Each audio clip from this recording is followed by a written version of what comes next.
The Brothers Mysterium. Bonus content.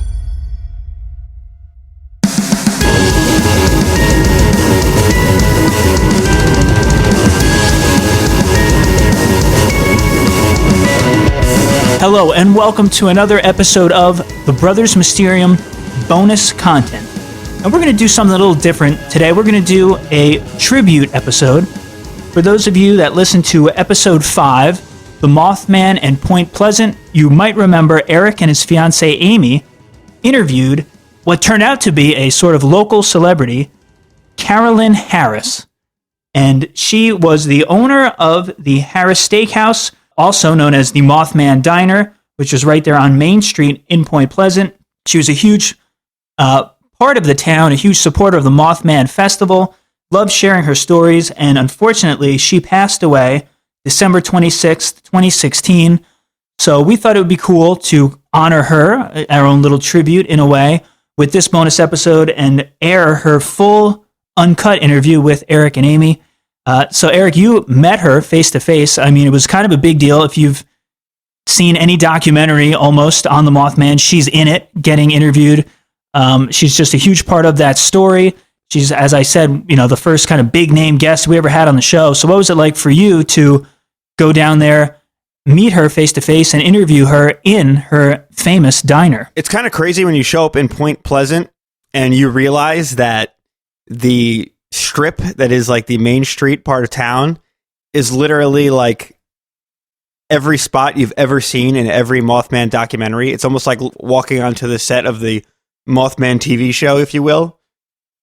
And so I instantly like recognize all the locations, and of course Harris's Steakhouse right there. It's in every shot in every documentary about the Mothman. And I walked in, and it was just kind of like, oh my God, Carolin Harris is here serving coffee. The lady who was in a documentary that I had just been watching, a couple hours ago before I had driven down to West Virginia. So it was pretty wild. And she was the first person that I ever interviewed for the show. So I kind of wish I could go back now and redo the interview, having had a couple more years of experience under my belt.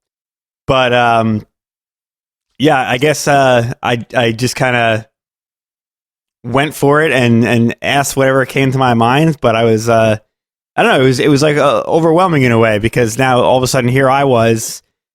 We hadn't even put the show together. We didn't have a format at that point. And I'm already like face to face with this lady who I had seen in documentaries for years as part of a big cryptozoological happening that's famous.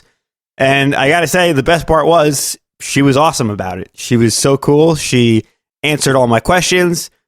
She would stop and serve customers in between, and then come right back over to me, start answering questions again. You could tell this is the kind of thing she's done before. She was on, and she was just very, very cool. I was nervous when I asked her, can I record this? I kind of got this podcast I do with my brother that we're going to start. And she was like, of course, absolutely. She was all about it. So I got to say, she kind of broke the ice for me in terms of interviewing people. It was tough at first, or seemingly tough. And then she was just so cool that it was a very good experience. For sure, yeah. She seemed like an open and honest person, willing to share her story, and we're glad she shared it with us. So here in its entirety is Eric and Amy's interview with Carolin Harris. The Brothers Mysterium.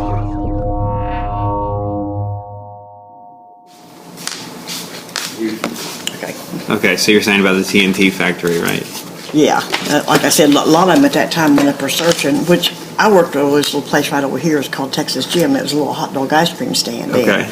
And we'd get 2 or 3 car rides to go up. Did we see it? No, probably wasn't going to come out with all of us up there. What year? In Harlan. 66 and 67. Okay. But a lot of people went up, looking for it. A lot of them went up with guns because they didn't know what it was or would it hurt you, or never did hurt nobody, but we didn't know that at the time.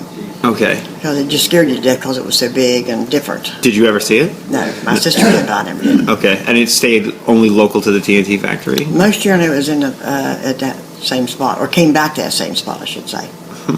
Interesting. And do you think it's related to any other supernatural things that happened around here? Like I know this, I see in the t-shirts there, like the men in the suits and things like that. Well, the men in black were here, but we thought they were government because at the time they said there was a lot of chemical in the TNT area, which there was. They had a lot of chemical through World War II. That was an army base there. Okay. So my first husband and I used to go up there all the time, and this favorite pond that we fished in, they blocked it off with the yellow tape and stuff, wasn't allowed there. So we would see the men in black stand along the street there by the hotel stuff, and they would just be standing there like this, you know. At them days, you didn't bother the government. You didn't talk to them or ask them what they were doing. Right. I would now, but I wouldn't. I was too backward. But we just thought they were observant to see someone special they wanted to ask questions to, and they normally we thought they picked out someone, you know, someone more higher class or something. But if you look at them real close, they were whiter than us a little bit. They were like Casca white, and they also had thick eyelids. But they didn't bat their eyes. They didn't close their eyes for moisture. Did you say thick eyelids? Like thick? Their eyelids were a little bit thicker than ours was. Interesting. And they didn't blink, you said, huh? Their eyes did not blink. And you saw these guys? You see them several times.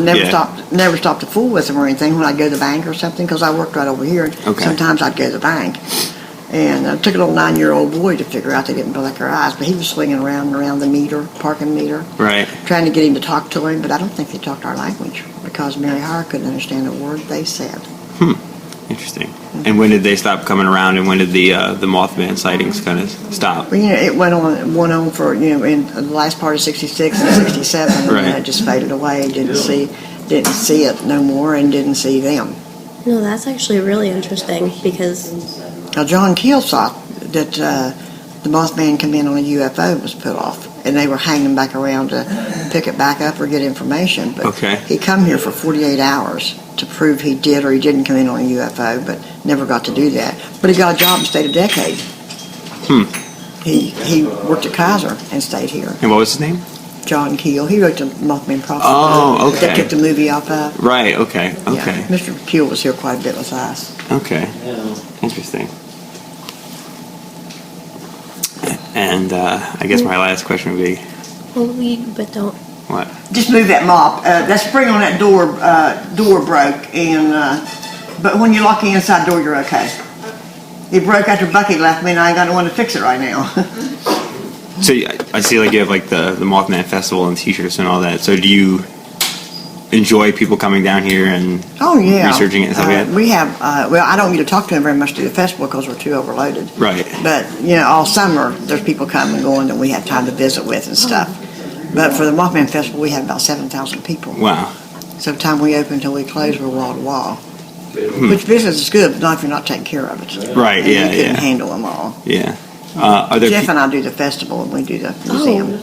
How long? I mean, how long is the season where it's that busy? Because this is 7,000 extra people in this town. It's quite a few extra. It's packed. Yeah. It's almost stopped. You know, there's no parking, and we may park them at Crowdale this year and train them back and forth because they walk clear up past 14th Street last year. Wow. And they can't go back and get their car to go anywhere else and eat if they want to. So they had to eat at the concession stands or here with us because the restaurant below me and the restaurant above me was closed. The one above me is open now. Okay. And hoping the one below me will be open by next year. Is that like a week or is that all summer? It's just Saturday and Sunday. Oh, the festival. 2 days. Wow. But we get travelers off and on all the time. Yeah. Now, are there people who live around here who don't really take kindly to that kind of thing? A lot of them don't. They don't fool with it or mess with it or believe in it. But I'm on the Main Street board, and we were having a meeting, and it was right after the festival, and I'm over promotions. So I went to give my report, and everything was real quiet. A lot of the members are older, and I said, well, we just did the Mothman Festival, and I was getting ready to say it went very well compared to the many people as we had. And the lady sat beside me is Treasure, and she said, oh my God, great big and loud. And everybody jumped because it was so quiet and looked. She said, did you ever go down there for the Mothman Festival?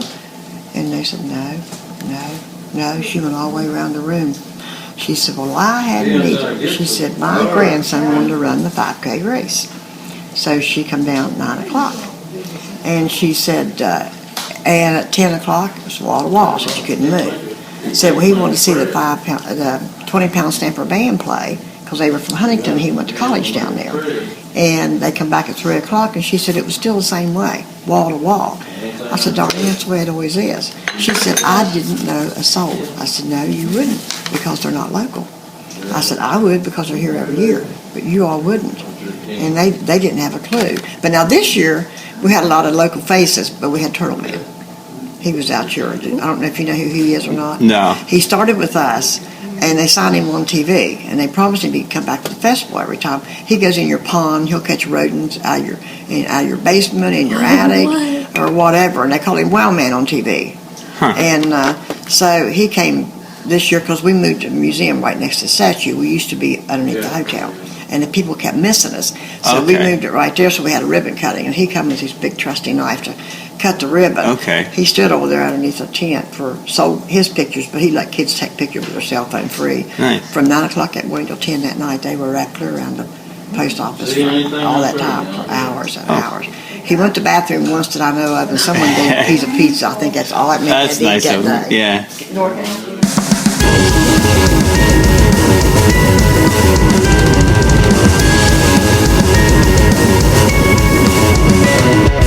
So we would just like to take a second once again to thank Carolin Harris for being a part of our show, for being a part of all the documentaries, all the people she talked to, sharing her story, sharing the story of the Mothman, and just keeping the genre of the paranormal, the supernatural, cryptozoology alive. She will definitely be missed, and our thoughts and prayers go out to her friends and family.